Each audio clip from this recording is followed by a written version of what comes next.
Hello বন্ধুরা, welcome back to my blog channel ডুয়ার size.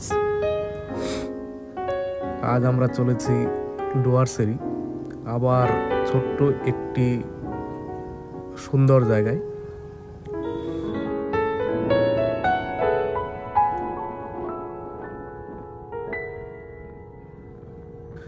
ছোট ছোট পাহাড়ি গ্রাম পেরিয়ে আমরা চলেছি।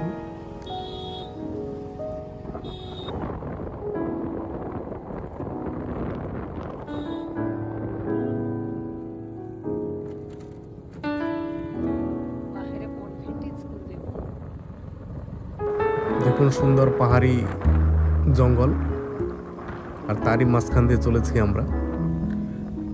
আর বেশ ছোট ছোট পাহাড়ি গ্রাম, দূরে ওই দেখা যাচ্ছে পাহাড়, আমরা ওদিকটাতেই যাচ্ছি। বেশ সুন্দর ফরেস্ট, শাল সেগুনের ফরেস্ট। পাহাড়ের কাছাকাছি যেসব জঙ্গল থাকে সেগুলো দেখতে বেশ ভালোই লাগে। তো সেই সব জঙ্গলের রাস্তা দেখতে দেখতে যেতে বেশ ভালোই লাগছিল। সামনেই চলে এসছে আমাদের।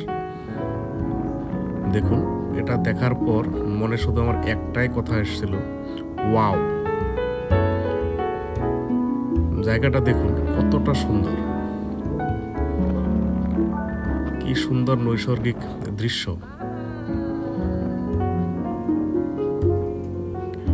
এগুলো দেখতে দেখতে আমরা এগিয়ে যাচ্ছিলাম।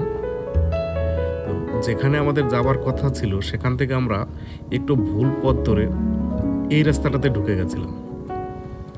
বলে না সাপে বর, খানিকটা সেরকমই। দেখুন কি সুন্দর জায়গাটা। ভুল করে এ পথে যদি না আসতাম তাহলে এই সৌন্দর্যটুকু জীবনে অদেখাই থেকে যেত।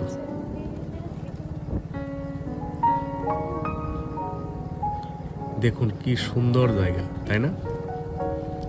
আপনারাও চলে আসতে পারেন এই সৌন্দর্য উপভোগ করতে চাইলে।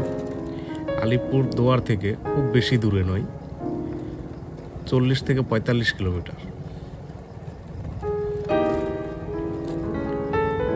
এই জায়গাটা সলসলাবাড়ি থেকে সোজা উত্তরে হাতিপোতা হয়ে জায়গাটাতে আসতে হয়। আমি নামটা এখনই বলছি না, তবে দেখতে পাবেন ডেসক্রিপশন বক্সে বা নেম দোকানে দু জায়গাতেই আছে, নামটা থাকবে। এরপর ভুল শুধরিয়ে আমরা আসল স্পটের দিকে এগোচ্ছি। এই হচ্ছে সেই পিকনিক স্পটের রাস্তা, আমরা এদিক দিয়েই যাচ্ছি। ওই দেখুন সামনেই পিকনিক স্পটের যারা ব্যবস্থাপনা করেছেন তারা সামনে একটা গেট মতো বানিয়েছে।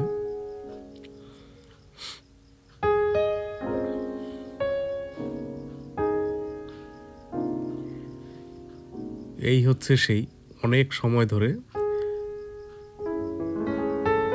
চলে আসা ফাঁসখাওয়া পিকনিক স্পট।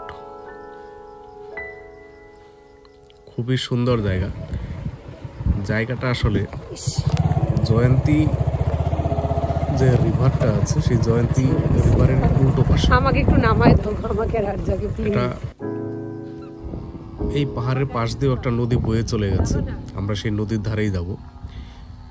এই নদীটার নাম নাকি ফাঁসখাওয়া নদী, আর নদীর ধারে পিকনিক স্পট।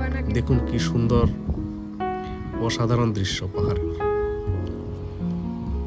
এই দেখুন আমার স্ত্রী এবং আমার মেয়ে তো বালি পেয়ে বেশ খুশি, বেজায় খুশি। দুজনে মিলে একটু বাইক চালাতে অসুবিধা হচ্ছিল বলে আমি নামিয়ে দিয়ে আমি একাই গেছি। এই সেই মেন স্পট। ওঠার পর জায়গাটাকে একটা টেবিলের মতো মনে হচ্ছিল, গোল টেবিল। আর পুরো জায়গাটা দেখার পর সানডে সাসপেন্সের পানিঝরা কটেজ বলে একটা গল্প শুনেছিলাম, সেই পানিঝরা কটেজ গল্পটার কথা মনে পড়ে গেল। এই দেখুন এক পাশে নদী, এক পাশে খাড়াই পাহাড়, আর এক পাশে বললে ভুল হবে, 3 পাশেই নদী, এক পাশে খাড়াই পাহাড় আর মাঝখানে টেবিলের মতো এই জায়গাটা। পানিঝরা কটেজ গল্পটাতেও যে পানিঝরা কটেজ খানা ছিল অনেকটা এইরকমই একটা জায়গা। এখন আমাদের ফেরার সময়, কারণ এদিকে বিকেল গড়িয়ে সন্ধে নেমে যাচ্ছে।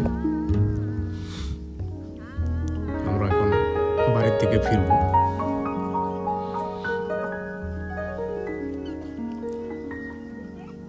ফেরার রাস্তাটা আমরা একটু অন্য দিক দিয়ে ধরেছিলাম।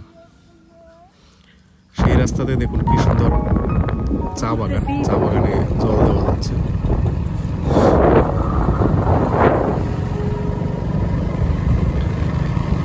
চা পাতা তুলে ফিরতে ফিরতে রাস্তায় হয়ে যাচ্ছে। আর একবার একটু টিফিনও করে নিলাম, চাউমিন। আর একটা সুন্দর জিনিস রাস্তাতে দেখতে পেয়েছিলাম, সেটা হচ্ছে মৌমাছির চাষ। দেখুন ছোট ছোট বাক্সগুলো। দেখতে দেখতে আমাদের যাত্রা শেষ হয়ে গেল। চ্যানেলটি সাবস্ক্রাইব করতে ভুলবেন না।